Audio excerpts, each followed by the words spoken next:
आज इंडिया के अलग अलग हिस्सों में अलग अलग मुद्दों को लेकर प्रोटेस्ट किया जा रहा है। कहीं पर इन्वायरमेंट को लेकर, तो कहीं पर डेवलपमेंट प्रोजेक्ट्स को लेकर, कहीं पर मणिपुर वायलेंस के अगेंस्ट लोग सड़कों पर उतरे हैं, तो कहीं पर अपने कॉन्स्टिट्यूशनल कंसर्न्स को लेकर आवाज़ें उठाई जा रही हैं। इन सबसे एक बात याद आती है कि we the people of India, ये सिर्फ कॉन्स्टिट्यूशन के शुरुआती वर्ड्स नहीं हैं, ये हमारी इंडियन डेमोक्रेसी की फाउंडेशन है।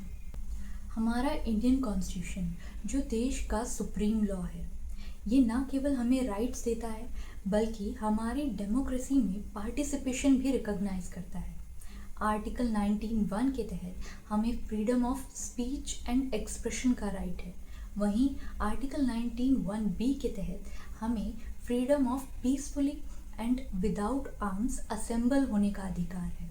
इसका मतलब ये है कि सिटीजन्स किसी भी पब्लिक कॉज के लिए या पब्लिक इशू के लिए पीसफुली और विदाउट आर्म्स एक जगह इकट्ठा हो सकते हैं, असेंबल हो सकते हैं सरकार तक अपनी आवाज़ पहुंचाने के लिए। लेकिन ये राइट एब्सोल्यूट नहीं है। हमें ये भी जानना ज़रूरी है कि स्टेट कुछ रीजनेबल ग्राउंड्स पे रिस्ट्रिक्शंस लगा सकता है, जैसे कि पब्लिक ऑर्डर के लिए या फिर नेशनल सिक्योरिटी के लिए या फिर कुछ ऐसे ही एक्सेप्शनल सर्कमस्टांसेस में स्टेट चाहे तो रीजनेबल रिस्ट्रिक्शंस लगा सकता है। अब यहीं पे क्वेश्चन आता है कि अगर प्रोटेस्ट के अगेंस्ट अथॉरिटीज़ एक्शन लेती हैं तो ये कौन डिसाइड करेगा कि वो एक्शन लॉफुल है भी या नहीं। यही रोल आता है हमारी इंडियन जुडिशरी का, जिसे गार्जियन ऑफ कॉन्स्टिट्यूशन भी कहा जाता है, जो ना केवल हमारे सिटीजन्स के राइट्स को प्रोटेक्ट करता है लेकिन इंश्योर करता है rule of law by checking the powers of legislative and executive branches.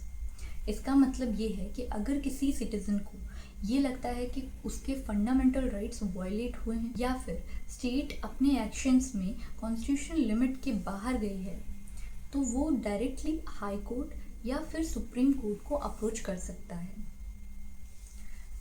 एक डेमोक्रेटिक नेशन में सिर्फ सिटीजन्स ही आंसरेबल नहीं होते हैं, वहाँ की सरकार भी कॉन्स्टिट्यूशन को आंसरेबल होती है, फिर चाहे वो सेंट्रल गवर्नमेंट हो या फिर स्टेट गवर्नमेंट।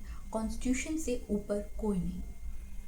इसी वजह से हमारे कॉन्स्टिट्यूशन में चेक्स एंड बैलेंसेस का सिस्टम बनाया गया है, जिससे पावर्स का यूज़ लॉ के दायरे में ही रहकर हो, ना कि मनमर्जी आर्बिट्रेरली।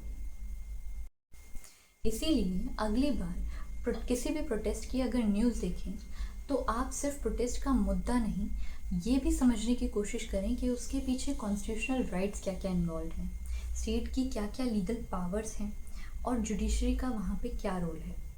एक डेमोक्रेटिक कंट्री वही है जहाँ पे सिटीजन्स अपने राइट्स जानते हैं।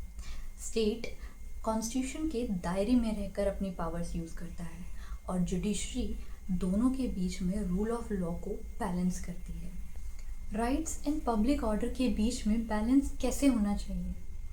आपके अकॉर्डिंग डेमोक्रेटिक कंट्री में सबसे इम्पॉर्टेंट चीज़ क्या है? अपनी ओपिनियन कमेंट करके ज़रूर शेयर कीजिए।